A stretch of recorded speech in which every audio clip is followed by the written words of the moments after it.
The Wizard of Oz, Chapter 6, The Cowardly Lion. All this time Dorothy and her companions had been walking through the thick woods. The road was still paved with yellow brick, but these were much covered by dried branches and dead leaves from the trees, and the walking was not at all good.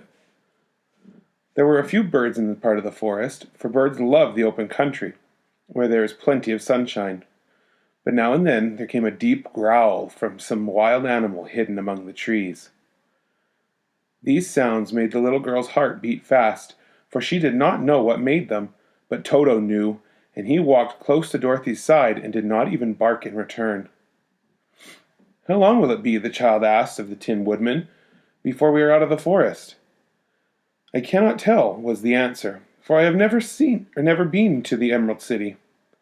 But my father went there once when I was a boy, and he said that it was a long journey through dangerous country. Although nearer to the city where Oz dwells, the country is beautiful.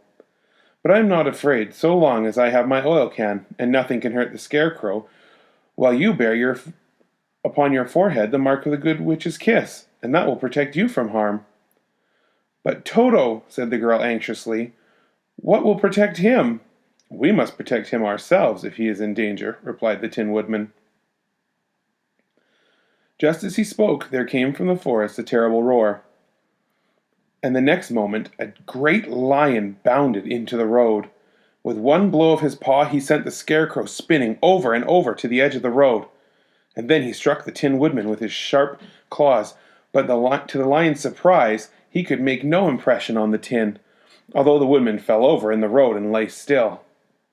Little Toto, now that he had an enemy to face, ran barking towards the lion, and the great beast had opened his mouth to bite the dog, when Dorothy, fearing Toto would be killed, and heedless of danger, rushed forward and slapped the lion upon his nose as hard as she could, while she cried out, "Don't you dare bite Toto! You ought to be ashamed of yourself, a big beast like you, to bite a poor little dog."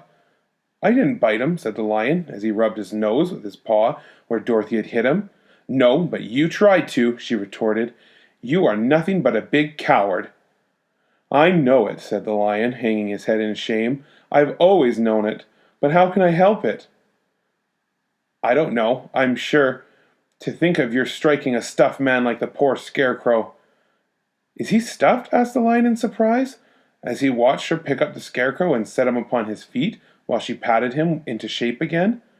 "Of course he's stuffed," replied Dorothy, who was still angry. "That's why he went over so easily," remarked the lion. "It astonished me to see him whirl around so. Is the other one stuffed also?" "No," said Dorothy. "He's made of tin." And she helped the Woodman up again. "That's why he nearly blunted my claws," said the lion. "When they scratched against the tin, it made a cold shiver run down my back. What is that little animal you are so tender of?" "He's my dog Toto," answered Dorothy. "Is he made of tin, or stuffed?" asked the lion. "Neither. He's a meat dog," said the girl. "Oh, he's a curious animal and seems remarkably small, now that I look at him. No one would think of biting such a little thing except a coward like me," continued the lion sadly. "What makes you a coward?" asked Dorothy, looking at the great beast in wonder, for he was as big as a small horse. "It's a mystery," replied the lion. "I suppose I was born that way. All the other animals in the forest naturally expect me to be brave, for the lion is everywhere thought to be king of the beasts. I learned that if I roared very loudly, every living thing was frightened and got out of my way. Whenever I met a man, I've been awfully scared, but I just roared at him, and he has always run away as fast as he could go. If the elephants and the tigers and the bears had ever tried to fight me, I should have run myself, I'm such a coward. But just as soon as they hear me roar, they all try to get away from me, and of course I let them go." "But that isn't right. The king of beasts shouldn't be a coward," said the Scarecrow. "I know it," returned the lion, wiping a tear from his eye with the tip of his tail. "It is my great sorrow, and makes my life very unhappy. But whenever there is danger, my heart begins to beat fast." "Perhaps you have heart disease," said the Tin Woodman. "It may be," said the lion. "If you have," continued the Tin Woodman, "you ought to be glad, for it proves you have a heart. For my part, I have no heart, so I cannot have heart disease."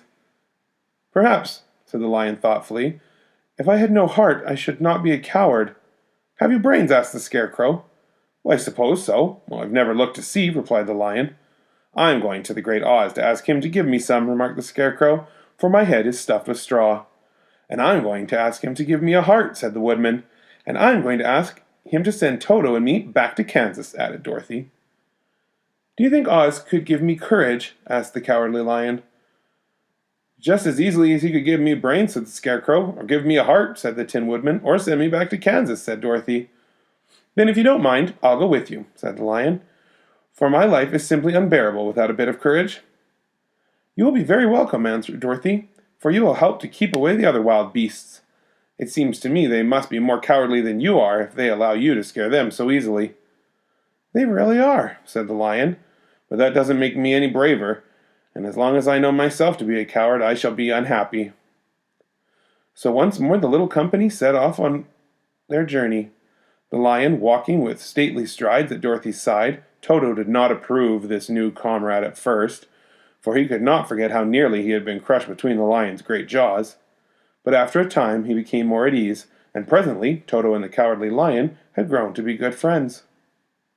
During the rest of that day there was no other adventure to mar the peace of their journey. Once, indeed, the Tin Man stepped upon a beetle that was crawling along the road, and killed the poor little thing.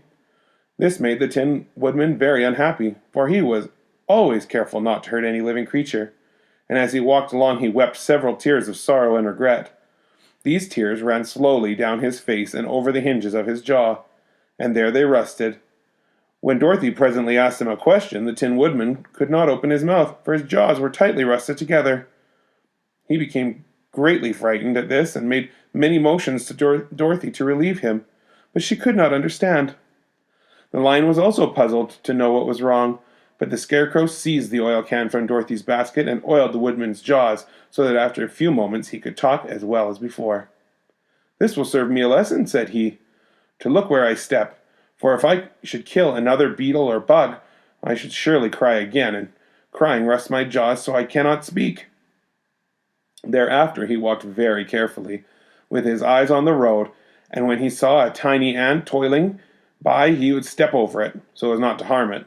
The Tin Woodman knew very well he had no heart, and therefore he took great care never to be cruel or unkind to anything. "You people with hearts," he said, "having something to guide you, and need never do wrong, but I have no heart, and so I must be very careful. When Oz gives me a heart, of course, I needn't mind so much."